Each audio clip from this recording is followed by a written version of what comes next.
Need I say more? High School of the Dead.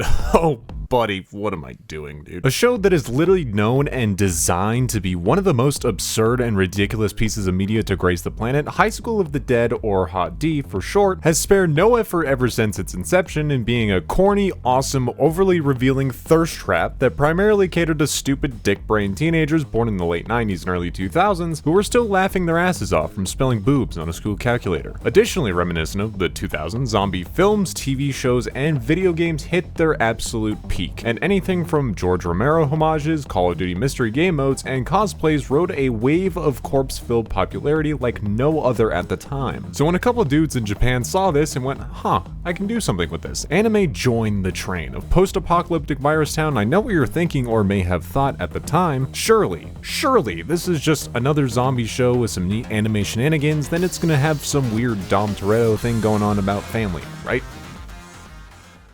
Right? No, absolutely not. In fact, the writer had to have a little introspective session with himself when proposed the question, how much fan service should we put into this? And the only correct answer was yes, as every time he tried to think of a scenario that didn't have a boob jiggle or include exposed underwear, his vision started to go red. And as you may have guessed, red means bad and green means go, and decides, I have an idea! Let's just make a doujin, but make it just family friendly enough that we don't get age restricted.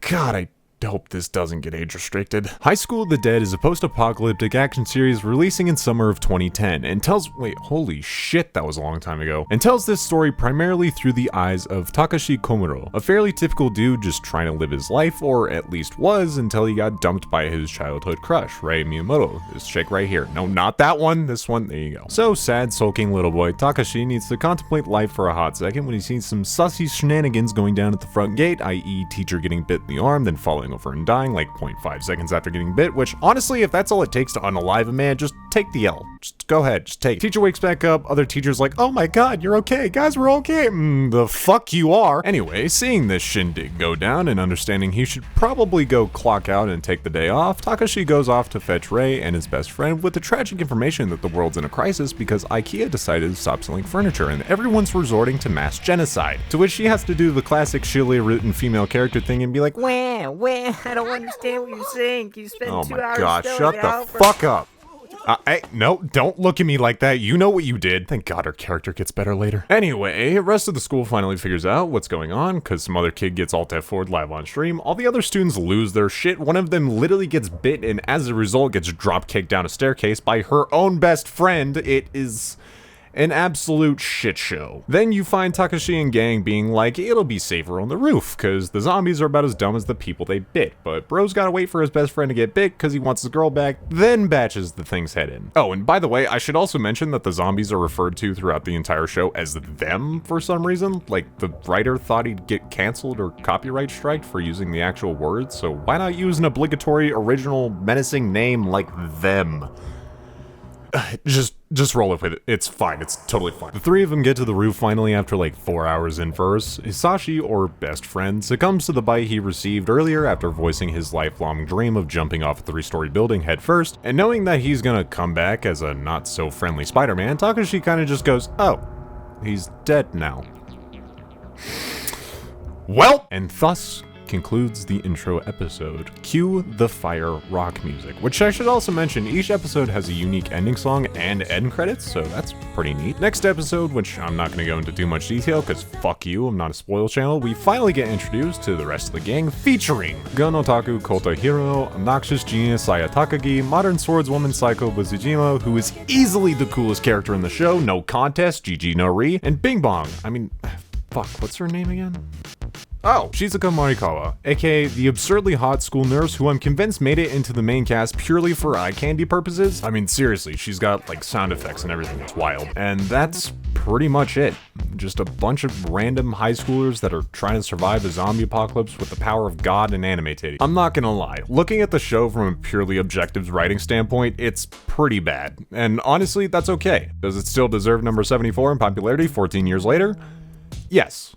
Yes, it does. Precisely for the reason that the sheer level of absurd stupidity is what makes it awesome. You've got zombies, you got killing zombies, you got badass scenes of people doing cool shit, you got domestic violence. Wait, no, fuck, that one's bad. You've got a full-on siege, you've got anime depiction of societal collapse, you've got a teacher who's trying to bang his wait, that one's bad too. That one's really bad, actually. I'm honestly convinced that the writing direction of this show had one goal, which was to make it as absolutely unhinged and uncaring as humanly possible. I mean, seriously, the singular black guy in the entire show is dressed like an attempted pimp and is wearing a weed leaf necklace. How much more obvious could you possibly get? Thank you, Scam Bully, for pointing this out. I legitimately didn't even notice this until like 3 weeks ago, and I've watched this show at least like 20 times. And yet, despite being such a cheesy thirst trap, for whatever reason, the show is awesome. Is it number 74 on my anime list awesome? I don't know, you're the ones who put it there, but honestly, I'm not complaining. In fact, it's almost refreshing to go back and watch a show that was designed purely for the action and fan service using a very basic, simple story as its catalyst. Solo leveling, shut the fuck up, it's not your turn. But even more importantly, it's crucial to take into consideration not just the nostalgia factor that High School of the Dead had on a lot of us as kids growing up, but the sheer impact this show had on the anime community and anime-related media as a whole going forward. Sword slashing shit, blood everywhere, boobs jiggling all over the screen to intentionally throw you off of every single time this show tries to take itself seriously. It's just pure, stupid, unadulterated bliss. I mean, just think about it. You think Genshin would have those sweet, sweet, subtle jiggles? You think Nikkei would exist? You think Aqua's useless fucking water tits from Konosuba would flop around like a single-serve jello container you begged your mom to get you while you were at Walgreens because she doesn't know what a fucking grocery store looks like? I can't, dude, I can't.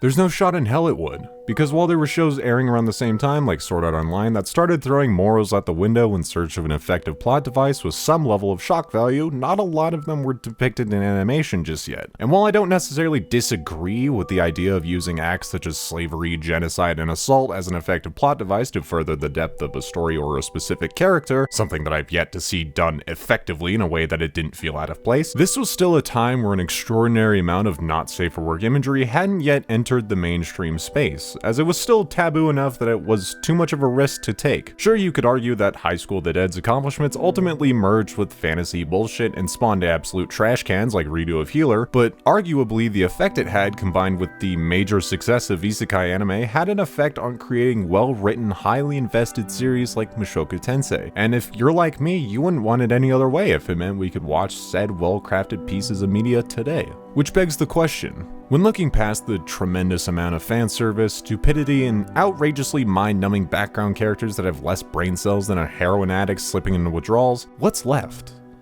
What if you take High School of the Dead seriously?